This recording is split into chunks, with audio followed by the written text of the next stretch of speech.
I'm Will the Gamer, and today I want to talk about the Elves. Elves generally stand between just over 5 feet to about 6 feet tall. However, their skin colors come in two different variants. The first would be a white skin color with light shades of brown, and the second is almost always pitch black. I'll get more into this later. Elves generally have skinny and lanky bodies. They have long pointed ears and eyes that have single colors with no pupil. Those elves with a lighter shade of skin will have generally golden or white colored eyes, while those with the darker pitch black skin will almost always have red eyes. They all, however, no matter their skin color, have platinum blonde hair. They will often dye their hair to get a different color that's more unique from their fellow elves, but all of them have the platinum blonde base hair color. Now, on to elven culture.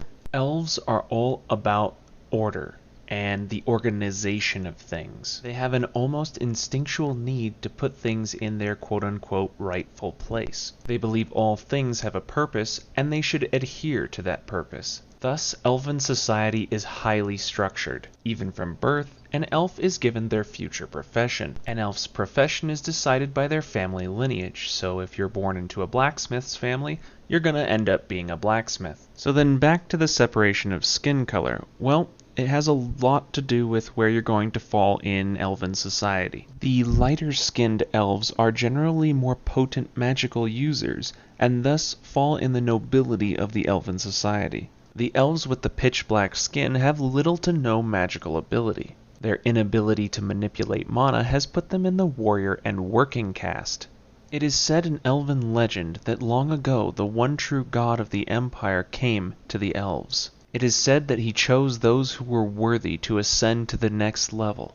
These elves that were chosen became known as the Light Elves. Those, however, who were not chosen were known as the Dark Elves. It is unknown whether or not this legend is true, however, it is known that at one point all elves were considered what is now known as Dark Elves. Strangely enough, however, this separation never really bothered the elves, as they still believed that everything had a place in the world. The Dark Elves continued on as their farmers, miners, blacksmiths, and even their warriors, whereas the Light Elves took to the higher studies of science and magic.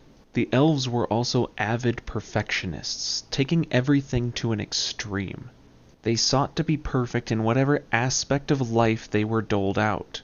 If the hand doled to an elf was that of a blacksmith, they would try and become the best blacksmith that there was, or at least to completely master their craft. If they were doled out the life of the warrior, they would seek to master their craft. And as such, they did. It is guessed that the first elves appeared somewhere roughly around the end of the Age of Dragons and the beginning of the Age of Orcs. At least this is when their capital of Cloudbreak City was first formed. They had built their city in the inhospitable Cloudbreak Mountains, but using their magic they were able to survive. They became masters of the spear and shield, forming the first phalanxes. Using their phalanx, they would defend the mountain passes from any orc incursions. Even to this day, not even once has Cloudbreak City been sacked. However, the elves hardly mingled with any other races besides the nearby Fae, instead deciding to become hermits where they could perfect their society. Despite their extremely long age, however, they were extremely slow breeders, only being able to produce one offspring every 10 years. In 10 years, the number of orcs that could be produced would be in the millions, if, of course, they weren't fighting each other constantly. Thus, the elves realized they were going to need to expand if they wanted to survive. Despite constant infighting amongst the Elven Council, they finally decided to expand. Out of all the races that were intelligent amongst the world, they chose the 4 that would become the Empire. Thus, their expert diplomats set to work to convince the others that it would be more beneficial to survive together. The Fae, the Dwarves, and the Gnomes, on their last legs themselves, decided to join the Empire, if only to survive. However, almost none of them wanted the humans to join. However, the Elves knew without the humans, they would never survive. Thus, they made convincing arguments to all the other races to let them join, and reluctantly, the other races agreed. However, it still took a great deal of time convincing the humans to join the elves, as they didn't trust them, or the Fae, or the dwarves, and especially not the gnomes. Thus, the elves had to sign some rather unsavory agreements between the humans if they wanted them to join. This was also because human society was very fragmented, and not all of them were at peace with each other, so a bunch of different peace treaties had to be signed along with them. However, eventually the elves convinced all the races to join together and form the new empire. From here on out, the elves would play as a guiding hand for the empire. Many of the other races greatly respecting the elves, they decided to mimic their culture. For instance, the elves were the first to make books and also libraries.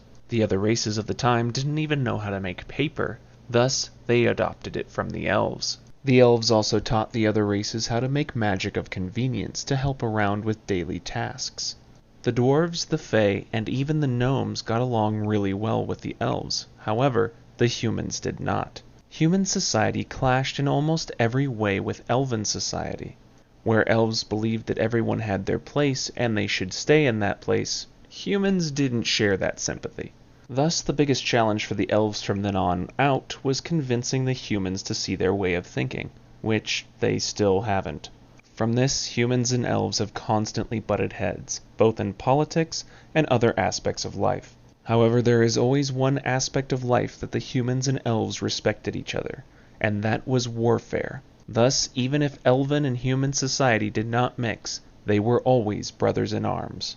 Besides this, the elves were also the ones who invented the caste system that the current empire runs on. The emperor is elected by the 5 members of the Council of Kings, each respective race having their own king or queen on the council.